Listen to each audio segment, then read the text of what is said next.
Hello and welcome back to my channel, The Chubby Tiger. This channel is all about my gastric sleeve journey, which I have had done in Turkey. You can now watch this video, which is a few short clips put together, which I tried to record as many as I could while I was in Turkey. But yeah, I've thrown them all together for you. Any questions, please ask below. Like and subscribe if you can. It's free to subscribe. Like the video if it's okay. At the end of the video I'll put a link to my Instagram account, and you can feel free to send me some direct messages if you want to, and I'll try and answer you and help you if I can. I went with Medaway, which are a company based in Turkey, and I'll summarise the whole experience at the end of the video. Thank you. Finally made it to the airport. Jesus Christ, what a 24 hours it's been. I look absolutely knackered actually, but my flight was meant to be from Birmingham with Turkish Airlines at about 10 o'clock today, and at 6 o'clock last night I got an email to say the flight had been cancelled. No reason why, just due to unforeseen circumstances. And then in the news it was published that there was over 300 Turkish airline flights cancelled in and out of Istanbul. What a nightmare. I tell you what, I had to book a flight. My dad was going to be coming with me, but he can't come now because I literally got the last seat on this flight. I think everybody that was flying from the UK has had to come to Stansted basically. And my flight, which was about 80 quid going out, has cost me 200 quid. And obviously I'll get a refund from Turkish Airlines. But I'm knackered. I've been up all night stressing because obviously my dad can't come with me. Wife's working so that I can have this operation basically. And yeah, it feels a bit tough at the minute. But I'm about to get on the airline, so I'll see you in Istanbul. So I landed at the airport. They've come to pick me up from the wrong airport. Hang on a second. Yeah, so they're not. Medaway aren't here to pick me up at the moment. I think they're just trying to find out what's going on. Probably a bit of confusion because of the flight cancelling. The first flight was at a different airport. Although I did tell them and get confirmation from them as well that they recognised it was a different airport. Anyway. So no one's here at the minute. I don't know if you can see that.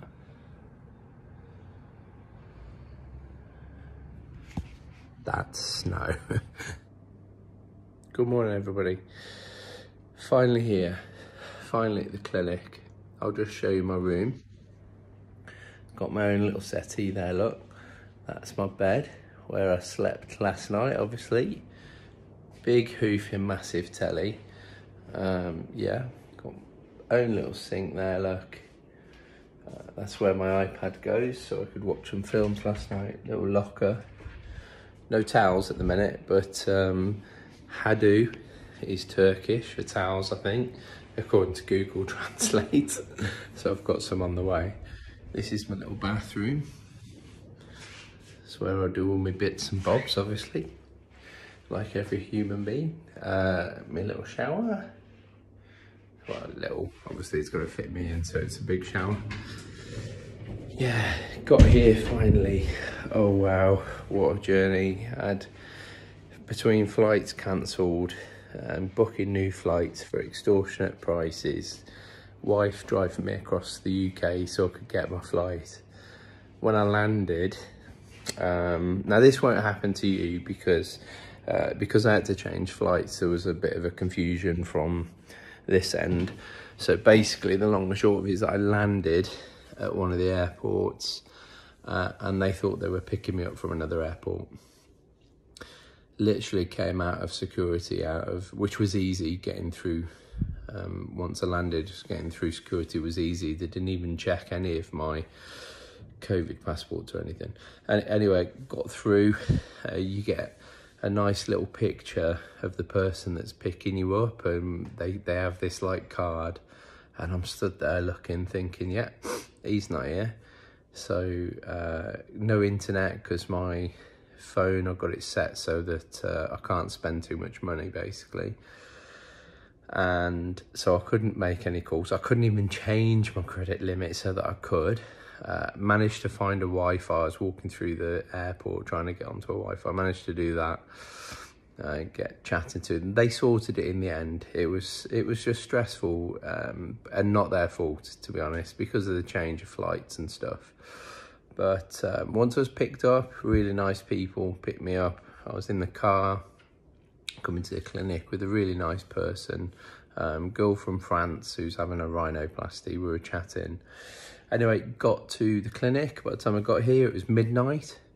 I'm not kidding. By midnight, so by 12:30 in the morning, I'd had a CT scan, an ultrasound, and all my bloods literally within 30 minutes of arriving at the hospital. Unbelievable, absolutely unbelievable. Room's really nice. Everybody's super friendly. I've noticed this morning the staff on the desk, so the nurse desk, they don't speak English. Hey, day after surgery, I can't actually remember if I did a video yesterday. I don't think I did, to be honest. I wasn't in a good way yesterday. Did not feel good. I'm a bit of a wimp. I will add that though. So don't take what I say for granted. I am a bit of a wimp. Here, they don't let you drink for 2 days, and if you don't drink, you start retching. And oh my god, they had me on morphine because I was vomiting blood at some points, like clots of blood coming up, and not that you'd need to know that. But they kept telling me it's normal, and that did stop after a couple of hours, but it was the worst experience of my life, I'm telling you. I'm on a drip now. I'm on this little drip, which they keep sort of changing intermittently, and I'm also allowed to drink. They've basically grabbed a bottle of water and they've put some like protein mix into it for me. So I'm having that at the minute as well. Yeah, operation went well as far as I know. I had a little hernia apparently, and they've repaired that, which they do say they'll do. You know, when they advertise, they say if you've got a hernia, they'll repair it free. Apparently, I had a little hernia. Great experience. The operation, they take you down for an otoscope, not an otoscope, camera down the mouth. I've lost my words. Camera down my mouth, and they drug you up, put you to sleep for it, and I woke up in the happiest place ever. I was just laughing at everybody as they wheeled me through to surgery. They do that before you go into surgery to see if you've got any hernias, actually. And I don't know what they had me on, but I found it hilarious. And obviously the porter pushing me around thought it was funny as well, because I just kept laughing at everybody. Little did I know what was to come. Next thing I remember is waking up. Yeah, you know, it's different for everybody, but I wasn't in a good place when I woke up. I feel a lot better now though. It's only been 24 hours as well, and actually last night I was a lot better. I think within 5 hours of the operation I was up walking around. I did not feel well though, and I was only walking around so that because I was fed up of vomiting blood on my bed and then having to change it. So I was adamant I was getting to the bathroom. Yeah, that's all it is so far. I've been chatting to a few people. Gastric John, I don't know if you follow him, but he's on YouTube, really good YouTuber, Gastric John. Go and give him a follow. I've been chatting to him, and I've been chatting to a few of my own subscribers as well while I've been here. Yeah, really nice to chat to people. I must admit, I'm out here on my own after all the faffing about, so it's nice to chat to people. You can feel a little bit isolated once that sort of bedroom door shuts and you're on your own. You can feel a little bit isolated, but I've got lots of messages from people. There is free Wi-Fi here as well, so Obviously, you can just ring people or FaceTime people when you need to. Ooh. Gas is a bit of an issue at the minute. Still got loads of gas knocking about, just not moving at the minute. I do keep walking. That's what everybody will keep telling you. Oh, go for a walk. Keep walking. You're not walking enough. Yes, I am. Trust me. There's one corridor of about 50 meters, and I've worn a path in that corridor on the floor because there is nowhere else to walk. So yeah. Other than that though, everything's good, and I'll catch up with you probably again later on in the week.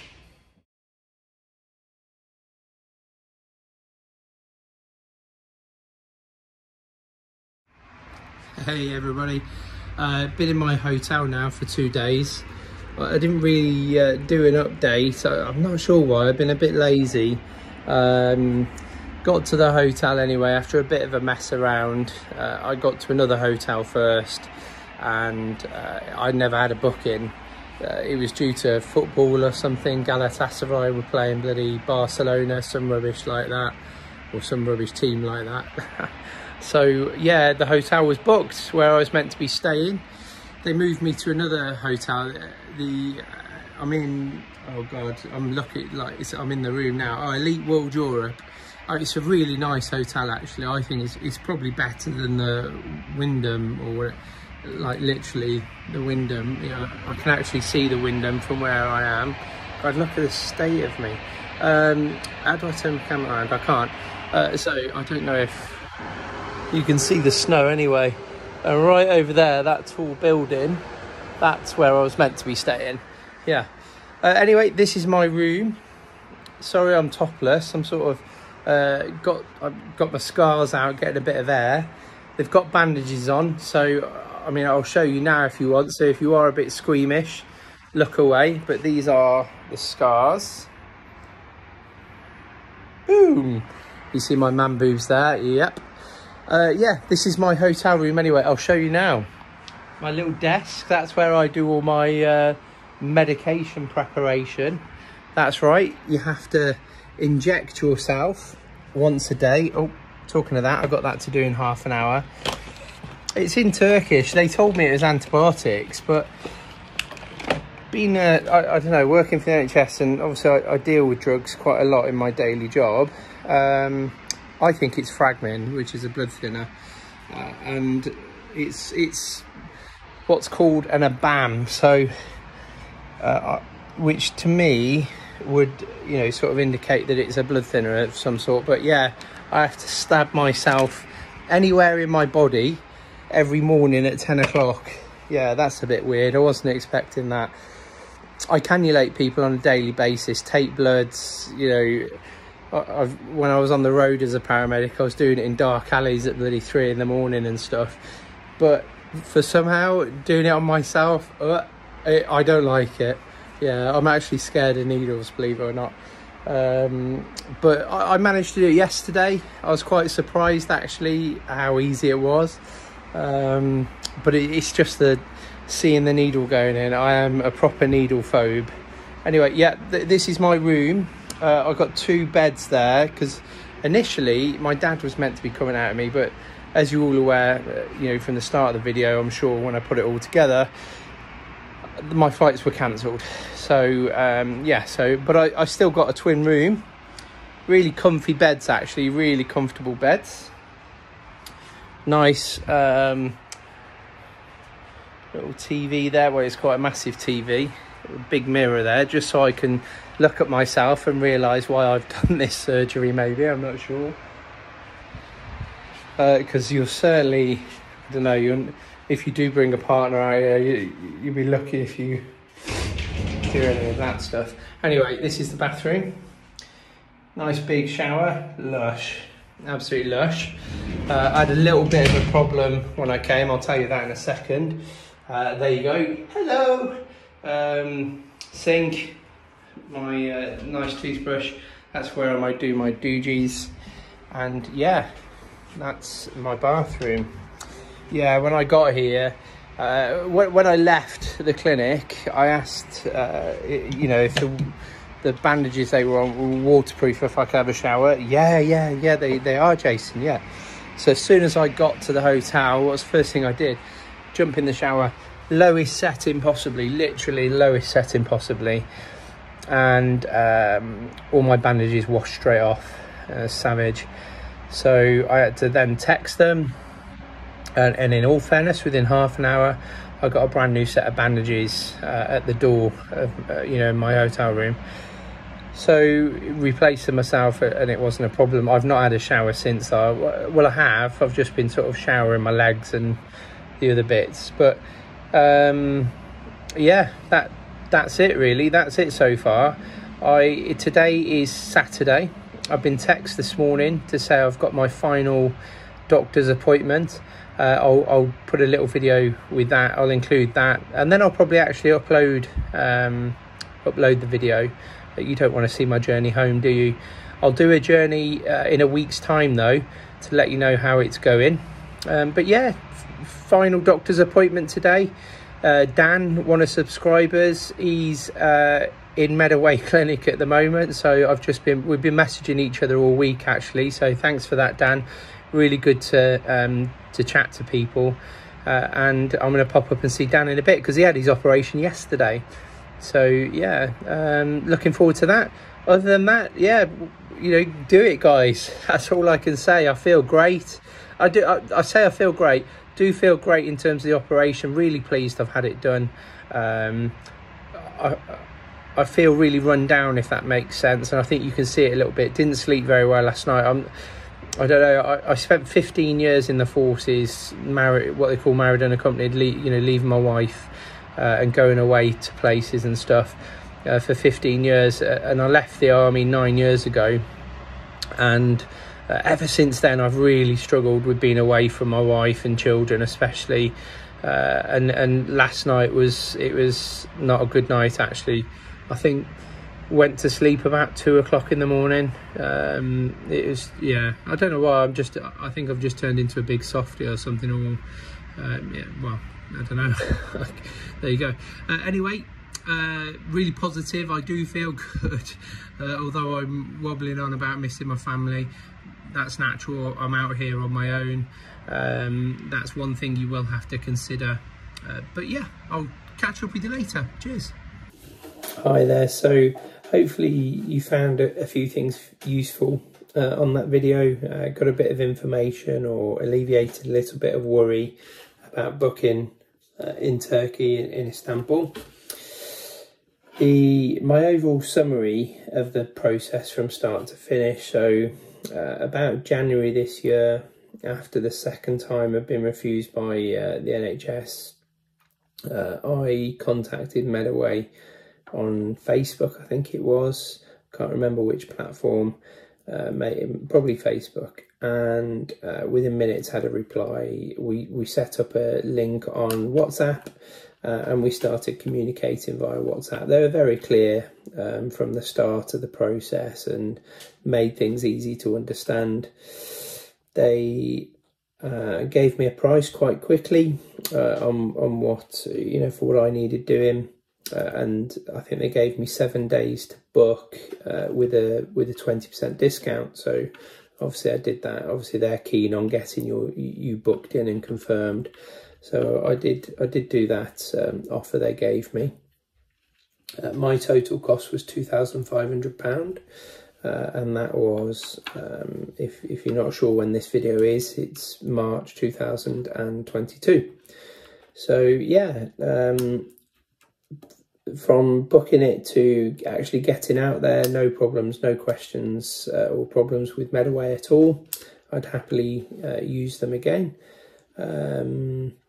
Arriving at the airport, obviously I had a few issues with the weather, it turned out. Nothing that Medaway can do anything about that, so no blame there at all. It was a bit difficult getting my money back off Turkish Airlines, booking flights, and it ended up being a really long journey out there, actually really tiring. But got out there. Reception at hospital was fantastic. Lots of treatments really quickly. All the diagnostic stuff you have to have, CT scan, ultrasound, bloods. It was like a machine. You just get wheeled in. Well, you don't get wheeled in. You walk in and walk out, and it's all done for you. within minutes basically of arriving at the hospital. Surgery day, had my surgery. Surgeon came in, spoke to me, and then, you know, sort of reassured me a little bit, then went downstairs, and then I got wheeled down a bit later on. Surgery went well, as far as I know.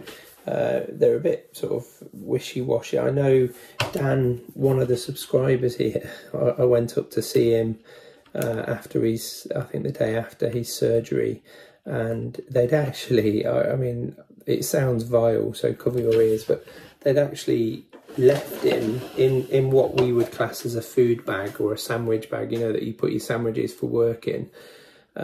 They put his stomach that they removed in that sandwich bag. So when he woke up, it was next to him, next to his bed. And he was saying that when he picked it up, it was still warm.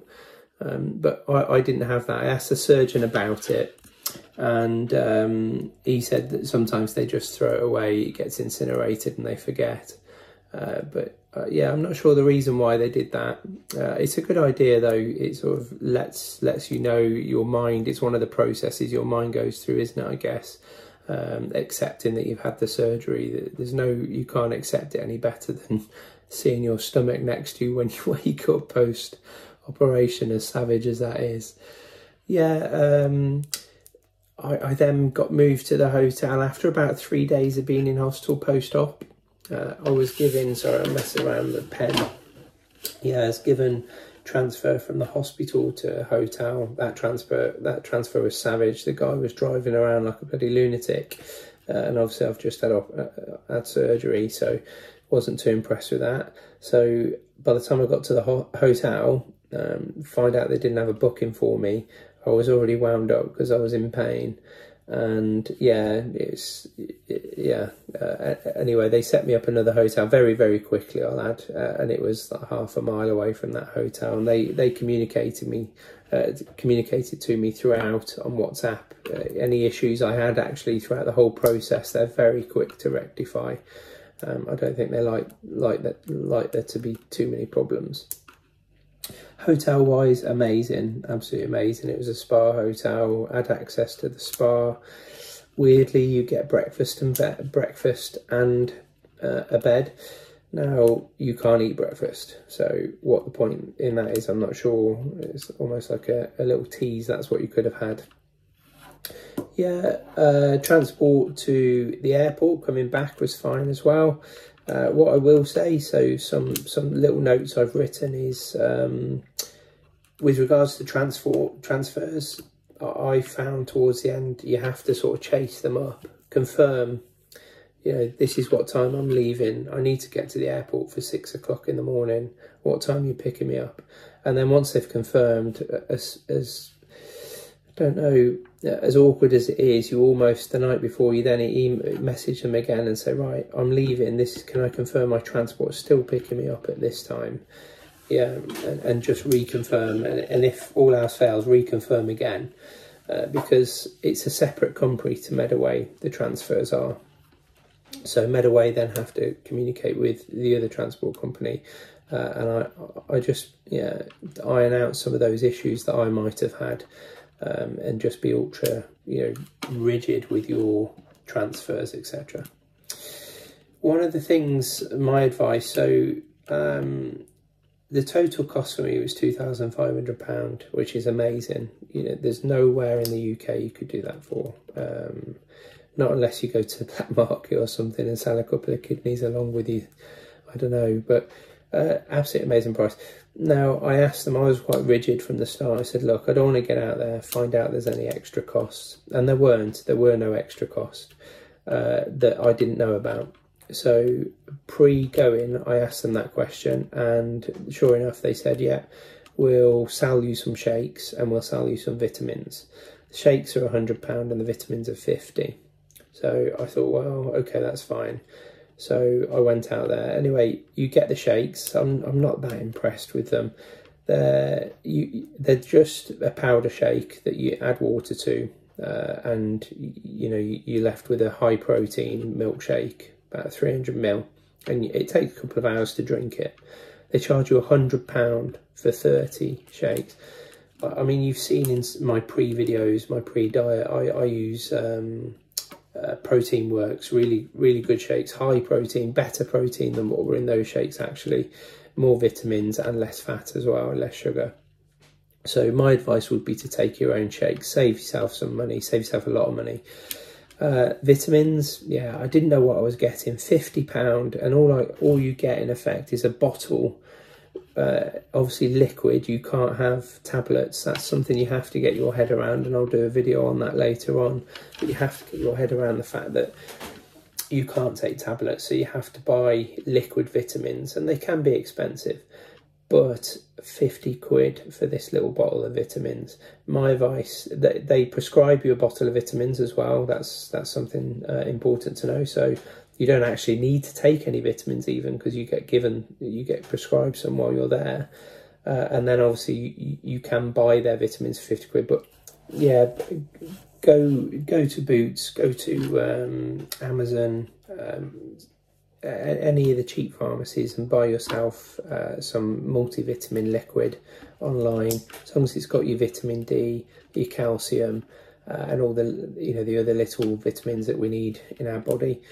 You take them twice a day, so you take double the dose you're supposed to in the morning and double the dose you're supposed to in the evening.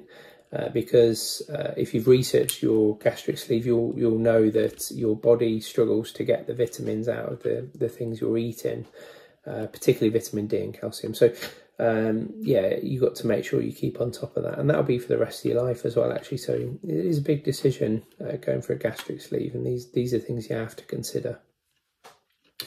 Throughout, contacting Medaway from start to finish. Even now, I've messaged them. I can't remember what for, but I messaged them a couple of days after getting back to the UK. Replied to me really quickly. They haven't just sort of thought, well, he's had his operation, we'll leave him to it. Yeah, they were quick to reply. While I was in Turkey, actually, in the hotel, as you've seen in the video, I washed my bandages off, sent them a message, and I went out shopping, and when I come back, there were some bandages in my room for me. It was amazing. One thing I'd advise, especially if you're on your own, even more so actually if you're with somebody, I guess, go and visit places.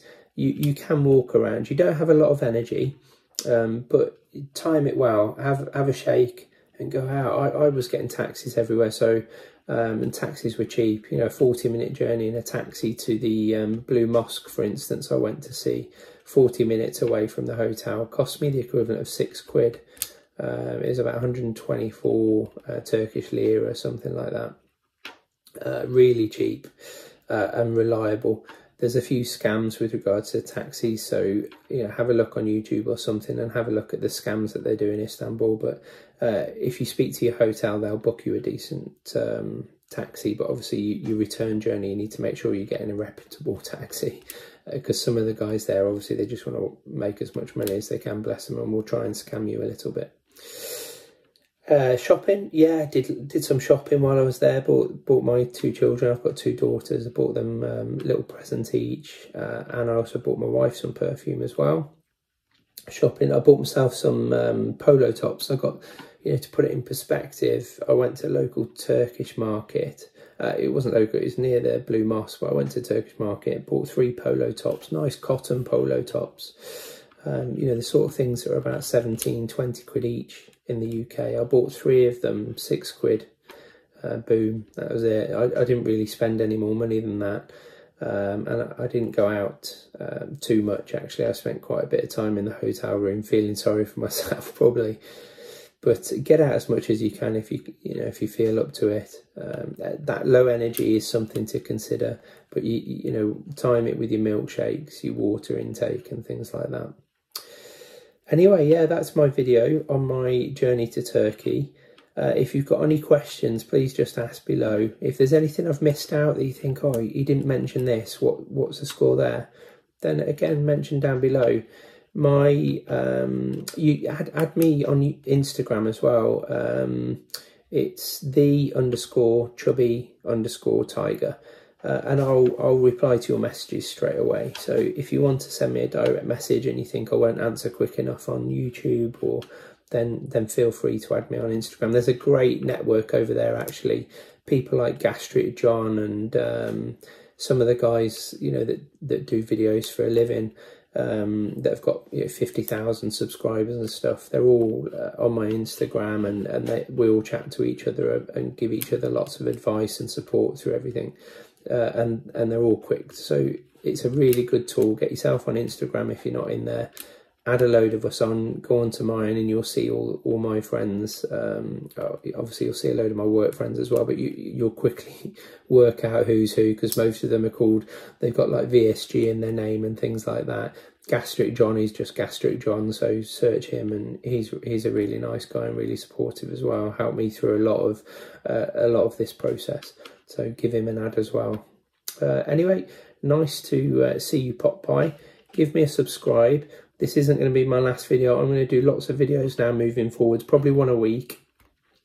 Just do some little things. So the first week I'll do, in the next couple of days, I'll upload a video on what I've been eating basically for the last week, or what I haven't been eating more like, and how I've been getting on, and what the process is once I got back to the UK.